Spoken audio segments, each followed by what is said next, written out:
Bonjour, quatrième épisode.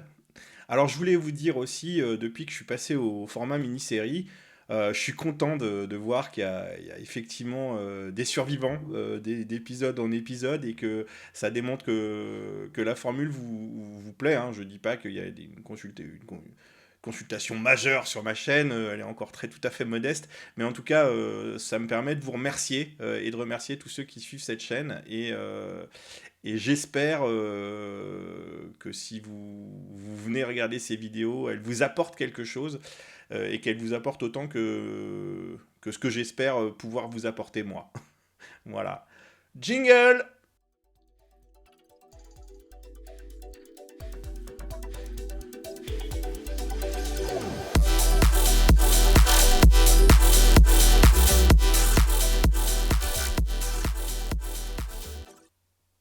Alors, comme promis, notre quatrième épisode va traiter des solutions open source avant de conclure, et puis euh, à la fois low code, no code, mais aussi du point de vue IA pour faire du vibe coding.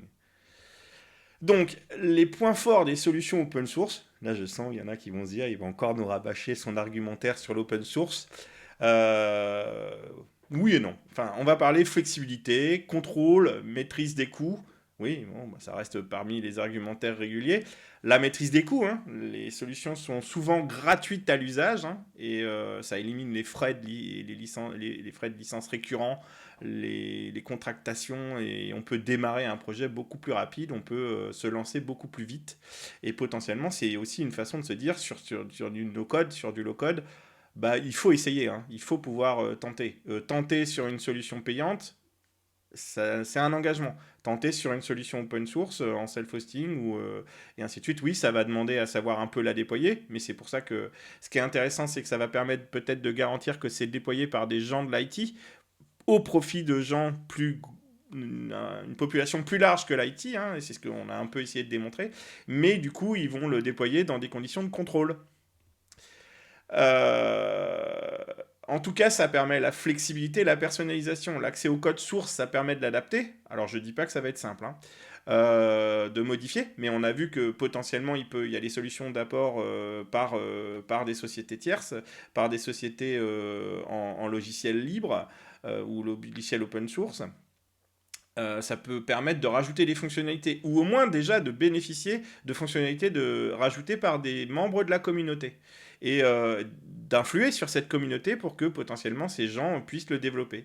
Et puis peut-être les aider, investir, faire des donations, faire de l'apport en financement pour aider à la construction de ce genre de choses, en ayant une approche open source, c'est-à-dire une approche rétributive de ce qui est produit et une volonté de généraliser et de remettre tout ça en open source. En tout cas, tout ça, c'est impossible avec une solution propriétaire fermée. Et la limite du no-code, encore plus sur le no-code, on a vu que sur le low-code, on pouvait spécialiser. Sur le no-code, bah, on ne fera jamais faire à la solution autre chose que ce que les gens qui produisent cette solution ont décidé d'en faire. Alors que sur l'open source, ça ne sera pas vrai. On va potentiellement pouvoir avoir une capacité. Il y aura des solutions pour faire évoluer l'outil. Ah, le sujet de la souveraineté. Extrêmement important, je dirais, vu la situation actuelle d'un point de vue géopolitique, essentiel. L'open source, c'est probablement le seul moyen de parler concrètement de souveraineté et de contrôle. Effectivement, toutes les solutions, on ne sait pas où elles sont hébergées. C'est parfois difficile de savoir réellement avec cette notion de cloud et donc d'abstraction réelle de l'infrastructure et du compute nécessaire à l'exécution d'une solution, d'un software as a service. Bah, des fois, t'entends, on ne sait pas très bien où on met ces données. L'avantage de l'open source, c'est que quoi qu'il arrive, bah, ça va potentiellement nous permettre de faire du self-hosting, de déployer les choses dans nos infrastructures et de maîtriser. Et puis potentiellement, effectivement, avec des structures, des sociétés open core qui vont le mettre à disposition avec leurs propres solutions cloud, mais où ils auront probablement dans leur génétique, du fait qu'ils parlent d'open source, une meilleure transparence sur l'endroit où s'exécute réellement l'applicatif. En tout cas aussi, là on parle aussi de la problématique de vendor locking, hein. Un élément important, l'apport des communautés derrière les solutions open source. On en a parlé sur la capacité de pouvoir faire développer des fonctionnalités, la flexibilité et la personnalisation, mais clairement, il y a aussi tout ce qui est autour de l'aide, de l'entraide.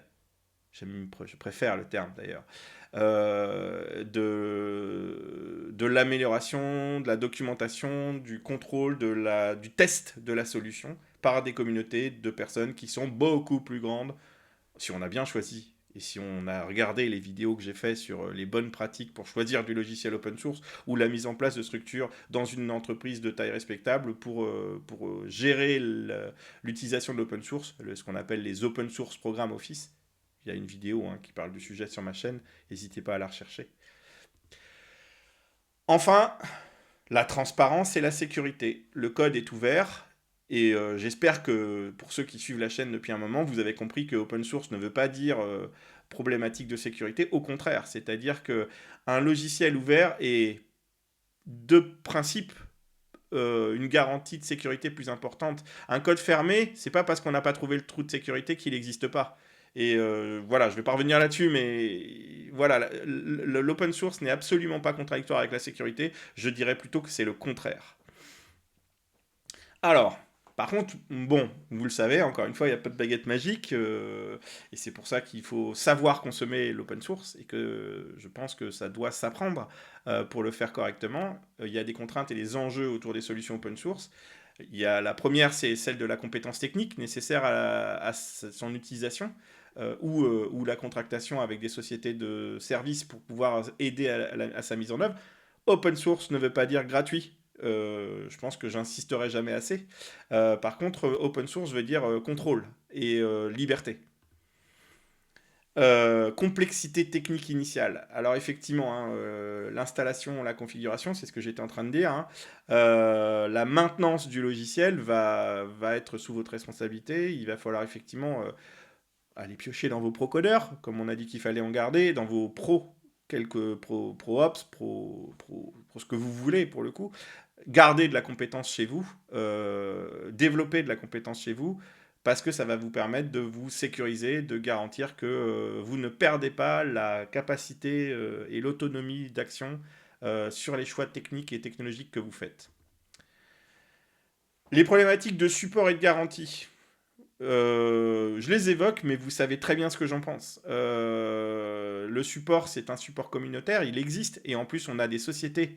Je vous engage à aller regarder ma vidéo sur le modèle Make With ou Make Together, qui est la troisième voie entre le Make or Buy. On a ce fameux Make Together, et finalement, avec l'open source, on gagne la liberté du choix de la structure de support qu'on veut mettre en place sur les logiciels. Encore une fois, par contre, ça demande de savoir sélectionner son logiciel open source et de ne pas choisir n'importe quoi. Mais au même titre que vous pourriez choisir n'importe quoi en logiciel propriétaire, vous pouvez choisir n'importe quoi en open source.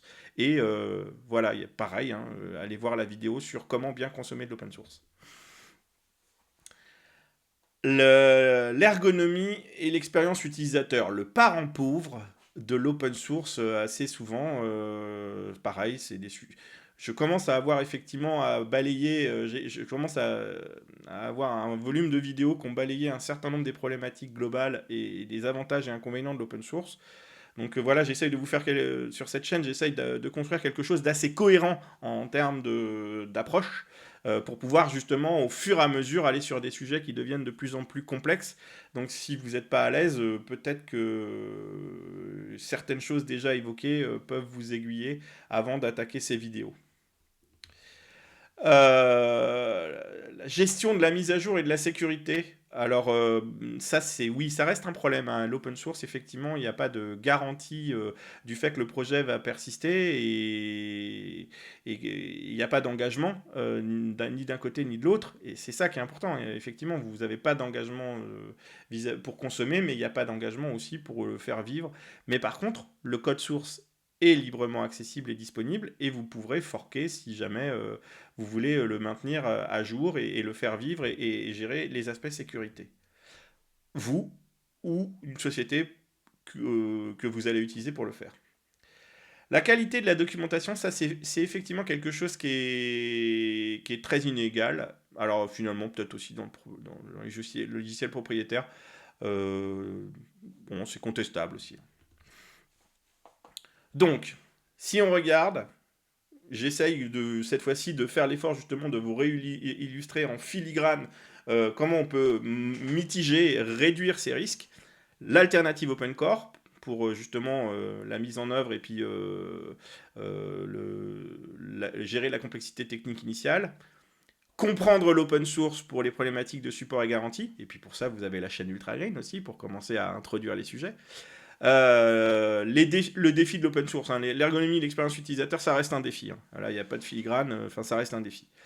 La gestion des mises à jour. Alors là aussi, quelque part, vous avez l'axe CI/CD, la compréhension des enjeux de l'ingénierie du SI, de l'ingénierie logicielle, l'automatisation, les méthodes, les outils pour pouvoir le faire. Bah là, oui, ça veut dire que si vous faites le choix de déployer du logiciel en self-hosting chez vous, le faites pas si vous n'êtes pas en mesure de le gérer correctement et de gérer son cycle de vie correctement. Et puis, il n'y a pas de filigrane non plus pour la qualité des documentations, mais il n'y en a pas non plus dans le logiciel propriétaire, donc on va faire avec. Pensez make with ou make together. Pensez, intégrez-vous dans un écosystème de sociétés partenaires avec lesquels vous allez co-construire. Allez sur des chemins d'open innovation. J'ai fait aussi une vidéo sur le sujet. C'est marrant, ce slide, il m'envoie pratiquement vers la moitié des vidéos que j'ai déjà faites. Ça prouve que je suis assez cohérent sur mon cheminement. Voilà. Alors, maintenant, on va aller regarder la boîte à outils open source et self-hosted qu'on peut essayer d'utiliser pour faire du low-code ou du no-code. Création d'applications internes et de tableaux de bord, on va avoir par exemple BuddyBase. C'est du low-code.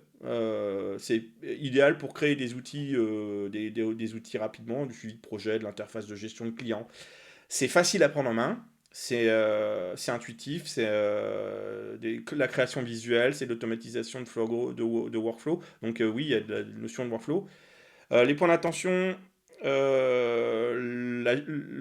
partie design de l'interface, c'est peut-être pas aussi riche que ce qu'on va trouver sur les concurrents, d'autres concurrents, y compris des concurrents propriétaires. C'est livré via Docker, donc il faut comprendre Docker. Donc c'est pareil, n'hésitez pas à aller regarder dans le cycle de vidéo sur la containerisation que j'ai faite. Et je m'apprête à faire un cycle de vidéo sur un deep dive sur la technologie de Docker. Alors peut-être que c'est pas utile pour utiliser du Docker, mais voilà, je voulais vous informer aussi de ma volonté comme vous le savez, j'ai fait le choix de faire une semaine un sujet technique, une semaine un sujet un peu plus orienté open source ou un petit peu plus les formats longs hein, et les mini-séries. Sur la partie tech and dev, juste après ma tier list des langages de programmation, je vais me lancer sur un sujet de Ruby à Rust, mais juste derrière, il y aura une série sur Docker et un deep dive sur la technologie Docker, sur la technologie de containerisation et notamment sur la façon dont elle est implémentée dans Docker. Voilà, je vais arrêter les autopubs et les digressions parce que sinon on va jamais finir la vidéo. Alors, AppSmith, c'est aussi du low-code, c'est aussi puissant qu'un BuddyBase. C'est la même cible, hein, voilà, on est sur des outils low-code. J'ai probablement pas parlé de solutions vraiment no-code. On en verra peut-être sur l'automatisation un petit peu après. Une grosse bibliothèque d'interface, là pour le coup c'est peut-être mieux au niveau de l'interface du design d'interface. Ça se connecte avec plein de bases de données, d'API et ainsi de suite. Il y a beaucoup d'interopérabilité. La courbe d'apprentissage, par contre, est plus complexe que celle de BuddyBase, mais c'est peut-être un bon investissement en termes de choix. Par contre, ça consomme, hein. C'est gourmand. Tooljet. Donc c'est pareil, c'est sur la même position qu'AppSmith. On peut coder à l'intérieur en JavaScript et en Python. On peut faire des outils très, très spécifiques, très adaptés. Ce qui est bien, oui, voilà, c'est Python en plus de Java, donc JavaScript, pardon, ça c'est bien. Il y a les connecteurs natifs vers de nombreux services en software as a service. Il y a beaucoup de transparence sur la feuille de route, ça c'est vraiment un vrai atout. Par contre, c'est plus jeune, et du coup, la communauté aussi est moins grosse, on va dire. Et puis, ça peut paraître un peu complexe au début, mais Tooljet, très bien aussi. Alors, ces outils sont parfaits pour créer des applications comme des tableaux de bord, des interfaces de gestion sur des ressources, sur des sources de données de type CRUD, des connecteurs CRUD, Create, Retrieve, Update, Destroy, hein, ou Delete pour le coup. C'est bien pour faire des petits outils internes ou pour prototyper dans une première approche. Et c'est des alternatives qui sont en mesure d'être compétitifs face à des retools ou par exemple les Microsoft Power Apps. Alors là, on va regarder maintenant la partie automatisation. Et effectivement, hein, je pense que le premier, vous le connaissez plutôt bien, c'est N8N. Alors là, sur l'aspect open source, c'est pas complètement open source. On parle, je vais directement vers la fin, mais on va plus parler de faire code, hein. C'est pas vraiment open source. Donc, c'est une plateforme d'automatisation pour faire des workflows.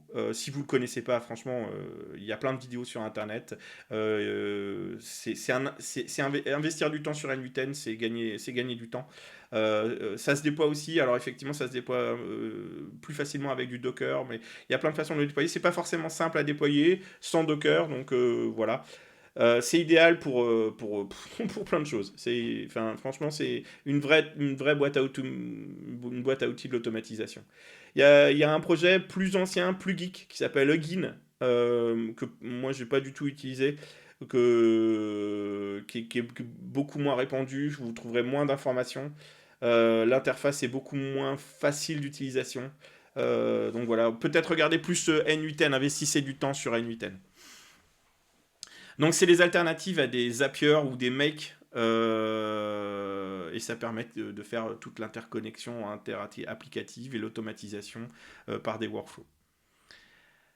Alors, c'est intéressant aussi de regarder tout ce qui va être back-end et gestion de contenu pour justement servir un petit peu d'aspect stockage de données. Euh, donc là, on a Directus, Strapi, et puis pouvoir gérer ce qu'on appelle les headless CMS, tout ce qui est CMS sans interface réelle. Je ne vais pas forcément entrer en détail. Ça, vous aurez le contenu un peu plus détaillé sur le site Ultragreen, parce que vous le savez, hein, j'ai pour habitude de faire une page qui reprend l'ensemble de ce qu'il y a sur ces supports, plus des fois sur des sujets plus techniques. Je rentre beaucoup plus dans les détails. Je vous encourage à aller regarder sur le site Ultragreen.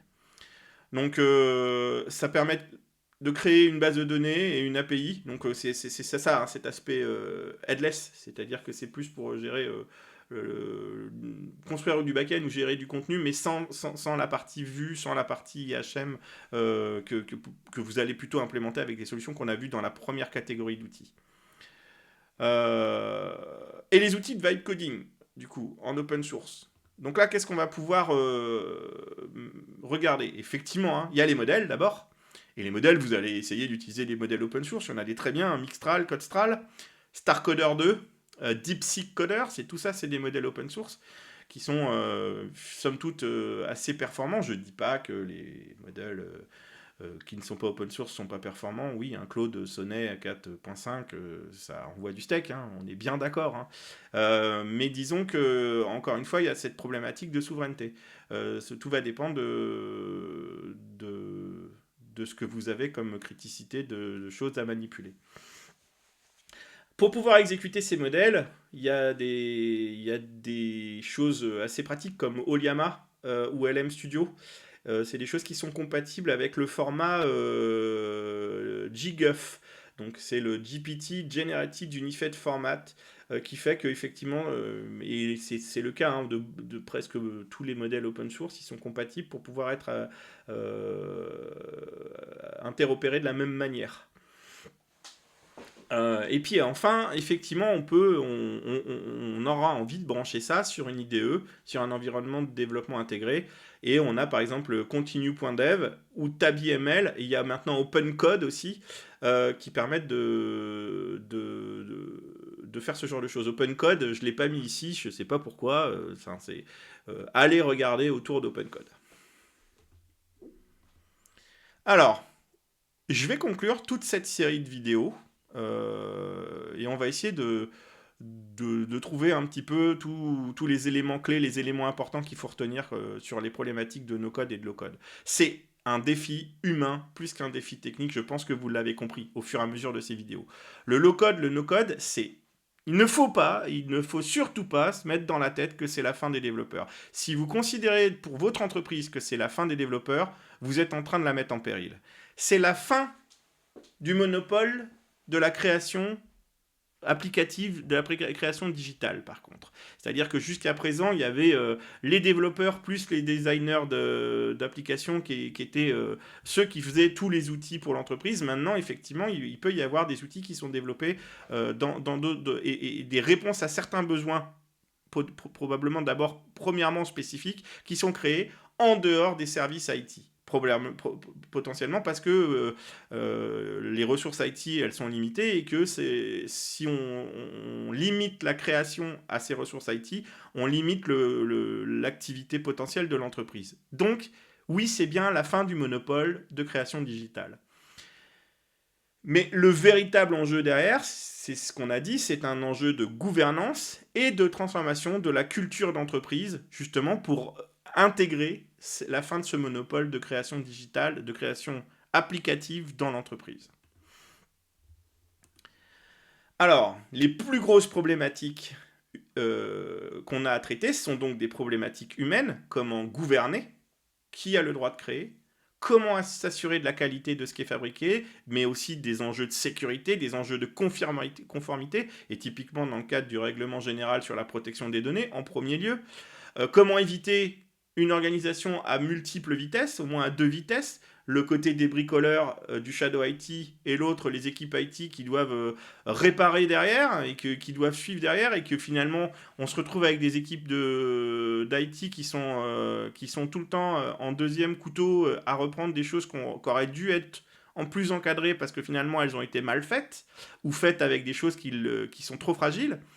Et comment valoriser toutes les expertises. Donc le succès ne viendra pas en opposant les métiers et l'IT, mais en créant une culture, en étant agile, en reprenant les principes proposés par l'agilité, une culture de la collaboration où l'expert métier définit un besoin et l'expert technique en garantit l'implémentation. Ça ne veut pas dire qu'il en est systématiquement l'artisan, mais par contre, il en est systématiquement le garant.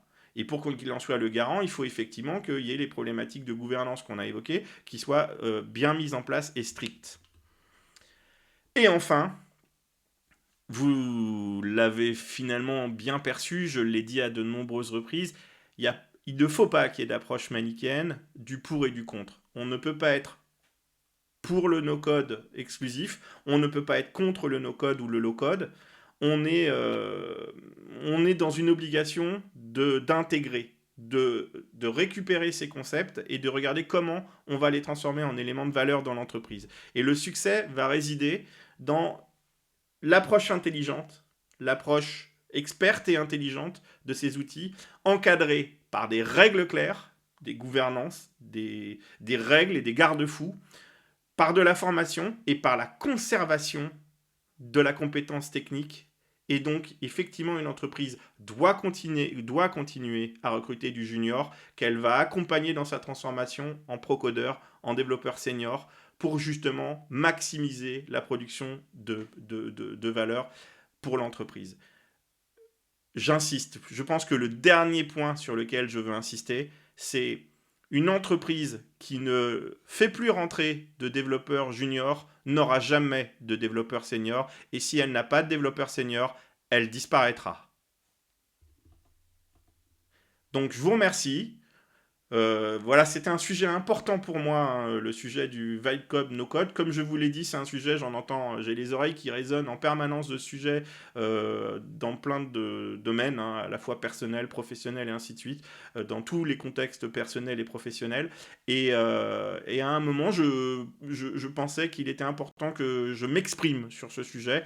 C'est chose faite.